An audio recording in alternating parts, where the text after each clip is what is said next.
आज आपण नासलेल्या दुधापासून कस्टर्ड फ्लेवर मिठाई बनवणार आहोत। रेसिपीला सुरुवात करूया, पण त्यापूर्वी मी तन्वीज किचन डायरीजमध्ये आपले मनपूर्वक स्वागत करते।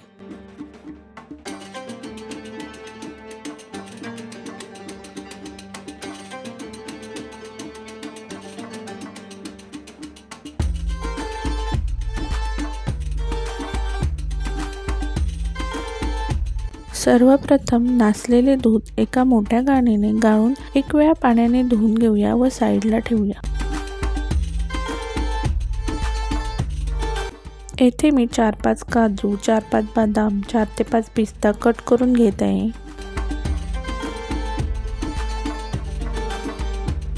सर्वप्रथम दूध उकळत ठेवूया व आटवून घेऊया। दूध अर्ध राहिलं की त्यामध्ये साखर घालून घेऊया। पुन्हा दूध आटवून घेऊया व त्यामध्ये कट केलेली ड्रायफ्रुट्स, वेलची घालून चांगले मिक्स करून घेऊया।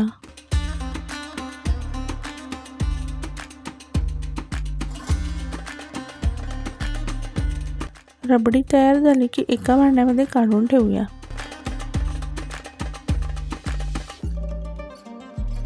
आपल्याला जर ही रेसिपी आवडली तर प्लीज लाईक करा, शेअर करा आणि तन्वीज किचन डायरीजला सबस्क्राईब करा।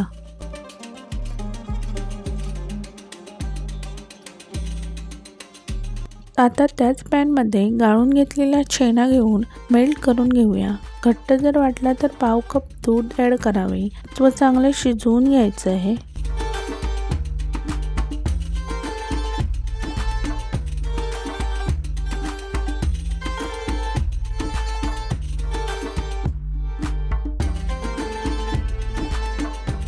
आता यामध्ये अर्धा कप साखर ॲड करावी व चांगले मिक्स करून घेऊन शिजवून घ्यायचं आहे।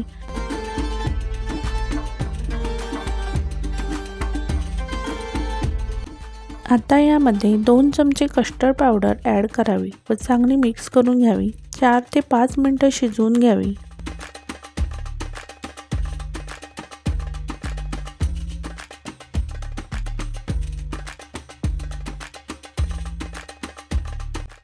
आता यामध्ये रबडी ॲड करावी व ड्रायफ्रुट्स ॲड करावे।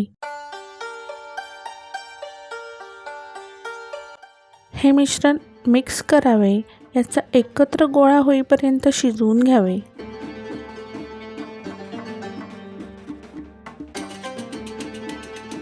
एका डिशला तूप लावून बटर पेपर लावून घ्यावा।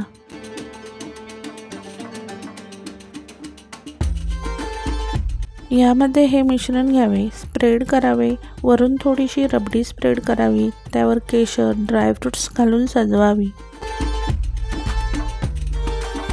थंड होण्यासाठी 1 तास ठेवून द्यावी। थंड झाल्यावर आपल्याला पाहिजे त्या शेपमध्ये कट करावा।